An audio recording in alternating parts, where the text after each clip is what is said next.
Hello viewers, আসসালামু আলাইকুম। Sex শব্দটাই একটা ট্যাবু হয়ে আছে আমাদের সমাজে। সেখানে সেক্সুয়াল ইন্টারকোর্স নিয়ে যদি কথা বলি এবং তাও যদি বলে থাকি যে আইডিয়াল সেক্সুয়াল ইন্টারকোর্সের সময়টা কতটুকু বা আদর্শ এই যে যৌনক্রিয়াটা আছে, এই যৌনক্রিয়ার স্বাভাবিক সময়টা কতটুকু, এটা নিয়ে কথা বললে হয়তোবা অনেকেই খুব বেশি বিব্রত হয়ে যাবেন, কিংবা অনেকে মনে করবেন যে এটা কেমন একটা বিষয় নিয়ে কথা বলছি, এটা কি কখনো সম্ভব। আসলে আমরা বলে থাকছি যে যৌনক্রিয়া তো প্রত্যেকটা নারী পুরুষ, প্রাপ্তবয়স্ক নারী পুরুষের ক্ষেত্রে খুবই স্বাভাবিক এবং প্রাকৃতিক একটি প্রক্রিয়া। এবং এই প্রক্রিয়ার ক্ষেত্রেও কিন্তু অনেক সময় দেখা যাচ্ছে যে অনেকেই বিভিন্ন দ্বিধা দ্বন্দ্বে থাকেন।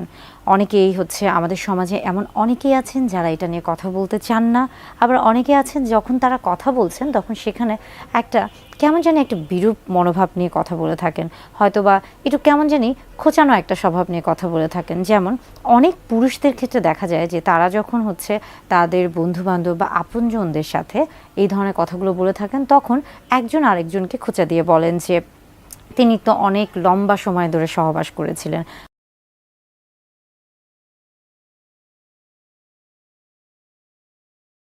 বা তার স্ত্রীকে তিনি অনেক কষ্ট দিয়ে সহবাস করতে পেরেছেন, কিংবা তার স্ত্রী তার কাছে হেরে গিয়েছে, তিনি জিতে গিয়েছেন। এই যে একটা মানে ট্যাবু বা এই যে একটা কথা, এই ধরনের বাক্যগুলা অনেকে মনে করে থাকেন কি যে এই বিষয়গুলো বোধহয় তাকে অনেক বেশি আমরা বলে থাকি কি যে রিয়েল হিরো, অনেকটা আসল পুরুষ বা আসল নায়কের একটা মনোভাব নিয়ে তিনি এই কথাগুলো বলে থাকেন। কিন্তু আসলে তিনি কি বুঝছেন যে তিনি যে বিষয়গুলো নিয়ে কথা বলছেন এটা তাকে, তার যে বিবেক বা তার যে মনুষ্যত্ববোধ, এটা কতটা নিচু মন মানসিকতার, কিংবা তিনি কোন বিষয়গুলো নিয়ে কথা বলছেন এটা কি তিনি আসলে বুঝতে পারছেন? কারণ এটা তো তার আসলে ব্যক্তিগত বিষয়। তাহলে কেন তিনি তার ব্যক্তিগত বিষয় নিয়ে আরেকজনের সাথে সমালোচনা করছেন বা আলোচনা করছেন, এবং কেনই বা তিনি আরেকজনের কাছে তার স্ত্রীকে ছোট করছেন? আচ্ছা, মূলত সহবাসের ক্ষেত্রে যে আদর্শ সময়টিকে বিবেচনা করা হয়ে থাকে তার আগে বলবো যে একটি গবেষণা করা হয়েছে, এবং সেই গবেষণায় প্রায় 500 দম্পতির উপর গবেষণাটি চালানো হয়ে থাকে, এবং সেখানে দেখা যায় যে প্রত্যেক দম্পতির ক্ষেত্রে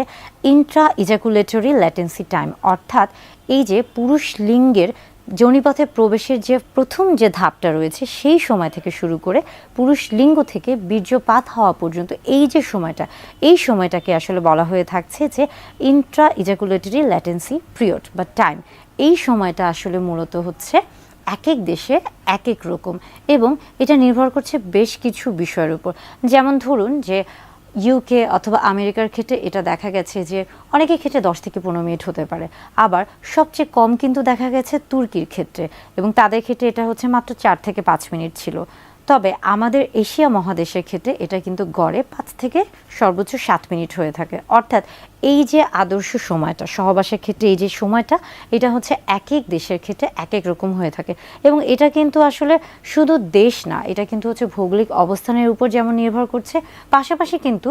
একজন মানুষের শারীরিক মানসিক অর্থাৎ স্বাস্থ্যগত যে অবস্থা সেটার উপরও নির্ভর করছে। ধরুন একজন অনেক বেশি রোগে আক্রান্ত এবং অনেক ধরনের ওষুধ খেয়ে থাকছেন, কিংবা তিনি বেশ কিছু আমরা বলে থাকি ক্রনিক ডিজিজ বা কোমরবিড কন্ডিশন, যেমন ধরুন যে ডায়াবেটিস বা উচ্চ রক্তচাপ, এই ধরনের সমস্যায় ভুগছেন, কিংবা অনেক বেশি ওজন আধিক্য রয়েছে তার মধ্যে, তাহলে কি তিনি কি আসলে একইভাবে কি সেই আদর্শ সময়টি বজায় রাখতে পারবেন? না, তার ক্ষেত্রে কিন্তু এই সময়টি পরিবর্তন হয়ে থাকবে। আবার আরেকটা জিনিস সকলেরই জেনে রাখা উচিত যে আমরা বলে থাকছি যে 1 মিনিটের আগে যদি বীর্যপাত হয়ে থাকে তাহলে সেটা দ্রুত বীর্যপাত হয়ে থাকে, কিন্তু এই 1 মিনিটের পরে যদি কারো বীর্যপাত হয়ে থাকে এবং এই বীর্যপাতের ক্ষেত্রে নারী পুরুষ অর্থাৎ স্বামী স্ত্রী উভয়ে যদি তারা যৌন তৃপ্তি লাভ করে থাকেন, তাহলে এটা কিন্তু তাদের জন্য আদর্শ সময়। অর্থাৎ ওই যে আমেরিকা বা ইউকে বা তুর্কি বা এই যে এশিয়া মহাদেশের এই যে সময়টা, এটার সাথে আসলে কখনো নিজেকে মেলাতে যাবেন না। আপনার এবং আপনার সঙ্গীর যে সময়টা, এই সময়টা আসলে আপনারা দুইজন সঠিকভাবে উপভোগ করতে পারছেন কিনা, এবং সেখানে আপনাদের অর্গাজম হচ্ছে কিনা, বা আপনারা সর্বোচ্চ যৌন তৃপ্তি লাভ করতে পারছেন কিনা, বা আপনারা স্বাচ্ছন্দ্য বোধ করছেন কিনা, এটাই মূলত আসলে আদর্শ সময়। এবং আরেকটা খুব গুরুত্বপূর্ণ বিষয় হচ্ছে যে সহবাসের ক্ষেত্রে কখনোই তাড়াহুড়া করতে যাবেন না, কখনো মাথায় এই জিনিসটা নেবেন না যে আমাকে 20 মিনিট 30 মিনিট হচ্ছে করতে হবে পারতে হবে, এটা আসলে কখনোই সম্ভব না। মূলত আমাদের এই যে এশিয়া মহাদেশে যে সকল পুরুষ রয়েছেন তাদের ক্ষেত্রে এটা আসলেই হচ্ছে হতে পারে, হতে একদম যে হতে পারে না তা না, তবে এটা অনেকটাই কিন্তু অসম্ভব বলেই বিবেচনা করা হয়ে থাকে। তাই সময়ের পিছনে আসলে না ছুটে সময়টাকে উপভোগ করুন এবং দুজন দুজনকে প্রাধান্য দিন, দুজন দুজনের ভালো লাগার উপর প্রাধান্য দিন, দুজন